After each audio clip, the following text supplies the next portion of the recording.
दोस्तों, क्या आप जानते हैं कि टाटा ग्रुप कितना बड़ा है? अगर नहीं जानते तो ये वीडियो आपके लिए है। तो चलिए शुरू करते हैं टाटा ग्रुप की फर्श से अर्श तक पहुंचने की कहानी। टाटा ये नाम घर की रसोई से लेकर आसमान में सफर तक हर जगह दिख जाएगा। नमक मसाले हों या फिर पानी, चाय, कॉफी, घड़ी, ज्वेलरी या लग्जरी कार, बस, ट्रक, हवाई जहाज का सफर, टाटा ग्रुप का कारोबार हर क्षेत्र में फैला है। देश में इस 157 साल पुराने ग्रुप की 17 कंपनियां शेयर बाजार में लिस्टेड हैं। आज़ादी से बहुत पहले साल 1868 में एक ट्रेडिंग कंपनी से शुरू हुआ टाटा समूह देश के कुल जीडीपी में भी करीब 2% का भागीदार है। वित्त वर्ष 2022 में टाटा समूह का कुल मार्केट कैप करीब 240 अरब डॉलर यानी करीब 21 ट्रिलियन रुपए है। रेवेन्यू की बात करें तो फाइनेंशियल ईयर 2022 में ये करीब 128 अरब डॉलर है। जमशेदजी टाटा के द्वारा खड़े किए गए इस विशाल कारोबारी साम्राज्य में करीब 9,35,000 कर्मचारी काम कर रहे हैं। 1991 में टाटा ग्रुप की कमान संभालने के बाद लंबे समय तक अपनी काबिलियत के दम पर रतन टाटा ने कारोबार में उल्लेखनीय वृद्धि की। रतन टाटा ने टाटा सन्स का चेयरमैन रहते हुए हर कंपनी को मुनाफे की कंपनी बनाने का काम किया। हालांकि टाटा सन्स के अध्यक्ष पद से उन्होंने 2012 में ही इस्तीफा दे दिया था और साइरस मिस्त्री के हाथों ग्रुप की कमान छोड़ दी। लेकिन विभिन्न मुद्दों के चलते बोर्ड ने मिस्त्री को 2016 में पद से हटाने का मन बना लिया और उनके हटने के बाद रतन टाटा ने फिर से ग्रुप की जिम्मेवारी अपने हाथों में ली। जनवरी 2017 में रतन टाटा ने रिटायरमेंट ले लिया और जब नटराजन चंद्रशेखरन को टाटा समूह का अध्यक्ष नियुक्त किया गया। बात करें टाटा ग्रुप और इसकी कंपनियों की देखरेख के बारे में तो टाटा सन्स इस समूह का मुख्य प्रमोटर और प्रिंसिपल इन्वेस्टर है। टाटा सन्स में 66% हिस्सेदारी टाटा ट्रस्ट की है, जो एजुकेशन, हेल्थ, आर्ट, कल्चर जैसे क्षेत्रों में काम कर रहा है। रतन टाटा के इस्तीफा देने के बाद से ही चेयरमैन के रूप में एन चंद्रशेखरन ने ही इस ग्रुप की कंपनियों का संचालन किया है। टाटा ग्रुप की कंपनियों के कामकाज को संभालने की बात करें तो समूह की कंपनी या उद्यम अपने स्वयं के निदेशक मंडल के मार्गदर्शन और पर्यवेक्षण के तहत स्वतंत्र रूप में संचालित होती है। भले ही उम्र के इस पड़ाव में आने के बाद उन्होंने कारोबार में सक्रिय रूप से भागीदारी से किनारा कर लिया, लेकिन टाटा ट्रस्ट के चेयरमैन पद की जिम्मेवारी अभी भी रतन टाटा के पास ही है। वहीं ट्रस्ट में विजय सिंह और मेहली मिस्त्री समेत अन्य ट्रस्टी शामिल हैं। टाटा ग्रुप में हाल ही में नई पीढ़ी की भी एंट्री हुई है। बीते दिनों टाटा ग्रुप की subsidiary Tata medical centre trust के बोर्ड में रतन टाटा के भाई नोएल टाटा के 3 बच्चों को शामिल किया गया है। इनमें लिया, माया और नेविल के नाम शामिल हैं। टाटा ग्रुप ने पहले लग्जरी होटल से लेकर पहली एयरलाइंस दी। लिस्टेड कंपनियों के अलावा टाटा ग्रुप करीब 10 सेक्टर की 60 अनलिस्टेड कंपनियों समेत 100 सब्सिडियरी फर्मों को संचालित या उनसे जुड़कर काम कर रहा है।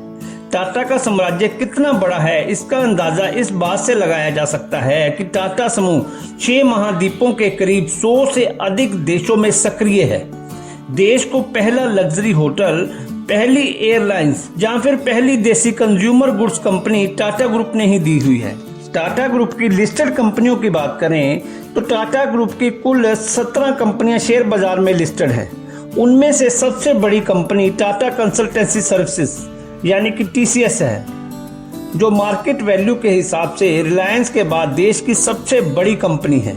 इसके बाद Tata steel, Tata motors, Titan company limited, Tata chemical, Tata power, the Indian hotels company, Tata consumer products, Tata communication, Voltas, Trent limited, Tata steel long product, Tata investment corporation, Tata Metaliks, Tata Elxsi limited, Nelco limited और टाटा कॉफी लिमिटेड का नाम आता है। टाटा ग्रुप की प्रमुख कंपनियों के काम और उत्पादों की बात करें, कंज्यूमर और रिटेल।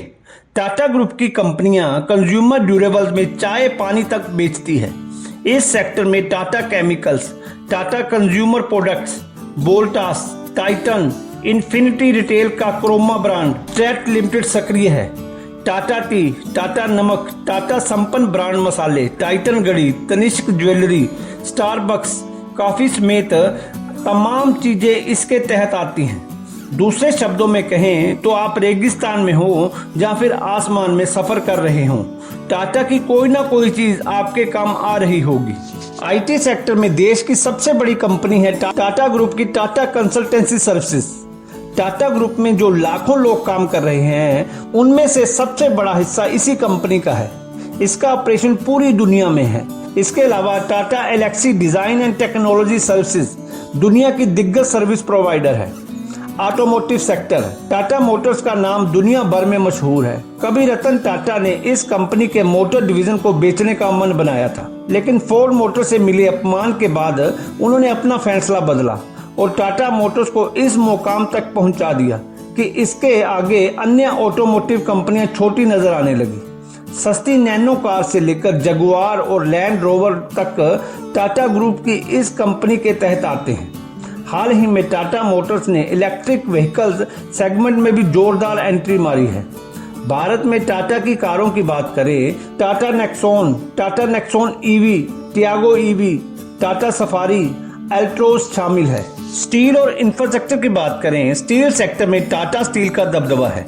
भारत में Tata steel, automotive steel, agriculture steel, construction steel, head tools, steel pipes, raw materials, ferro alloys, bearings, precision tubes बनाती हैं। जबकि इंफ्रास्ट्रक्चर, एनर्जी और रियल्टी सेक्टर में टाटा एक बड़ा नाम है। इस सेक्टर्स में Tata power, Tata projects, Tata housing, Tata consulting engineers, Tata realty and infrastructure काम कर रही हैं। टूरिज्म और ट्रैवल की बात करें, टाटा समूह साल 1903 में ताजमहल होटल की स्थापना से ही ट्रैवल, हॉस्पिटैलिटी और टूरिज्म इंडस्ट्री में है। टाटा ग्रुप इस सेक्टर में इंडियन होटल्स कंपनी के जरिए परिचालन कर रहा है। इसके अलावा एयर इंडिया भी फिर से टाटा ग्रुप की जोली में आ चुकी है। इस एयरलाइंस को टाटा एयरलाइंस के नाम से शुरू किया गया था।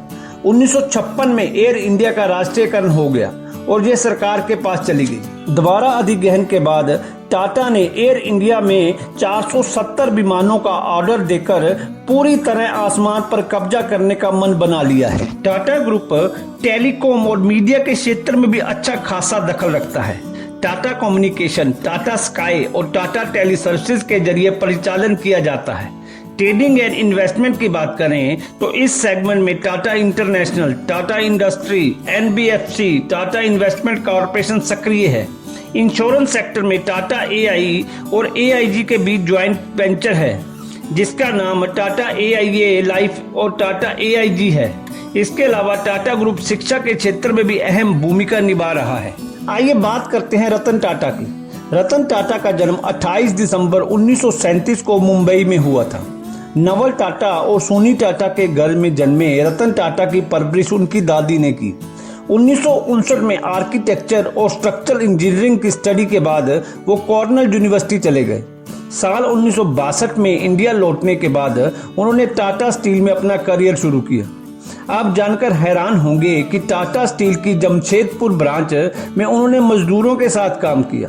विदेशों से पढ़ाई करके लौटे रतन टाटा के परिवार के लोग टाटा समूह के मालिक थे, लेकिन उन्होंने मजदूरों के साथ प्लांट में चूना पत्थर की भट्टियों में डालने का काम दिया गया। रतन टाटा भी कंपनी के कामों की बारीकियों को सीखना चाहते थे, इसलिए उन्होंने हर वो काम किया जो उनकी फैक्ट्री में हो रहा था। अपने व्यवहार और काम से वो मजदूरों से लेकर अफसरों के बीच लोकप्रिय होते चले गए। रतन टाटा के लिए साल 1991 बेहद अहम रहा। उन्होंने टाटा समूह के अध्यक्ष के रूप में अहम जिम्मेवारी दी गई। रतन टाटा की लीडरशिप में टाटा समूह ने खूब तरक्की की। आज टाटा समूह अपनी किचन से लेकर आसमान और समुद्र तक फैले हैं। रतन टाटा के नेतृत्व में टाटा ने कई कंपनियों का अधिग्रहण किया। उनके लीडरशिप में 9 साल में टाटा समूह ने 36 से अधिक कंपनियों का अधिग्रहण किया। इस अधिग्रहण में कोरस स्टील से लेकर जगुआर और लैंड रोवर जैसी कंपनियां शामिल हैं। रतन टाटा की चाहत थी कि भारत के मध्यम वर्ग के लोगों के पास अपनी कार हो, इसलिए उन्होंने लकटकी आकार नैनो लॉन्च की। हालांकि उनकी कोशिश कामयाब नहीं हो सकी। बेहद सादगी का जीवन जीने वाले रतन टाटा के पास करोड़ों की संपत्ति है। IIFL रून इंडिया रिच लिस्ट के मुताबिक रतन टाटा की कुल संपत्ति करीब 3,500 करोड़ के करीब है। रतन टाटा अपनी कमाई का बड़ा हिस्सा दान करते हैं। परोपकारी कामों में उनकी खास रुचि है, जिसे लेकर वे अक्सर चर्चा में रहते हैं। आपको टाटा ग्रुप के ऊपर मेरा ये वीडियो कैसा लगा प्लीज कमेंट में बताएं, और वीडियो को लाइक करें, शेयर करो, चैनल को सब्सक्राइब करो, बेल आइकन दबाएं ताकि मेरा हर वीडियो आपको डायरेक्ट मिले। जय हिंद।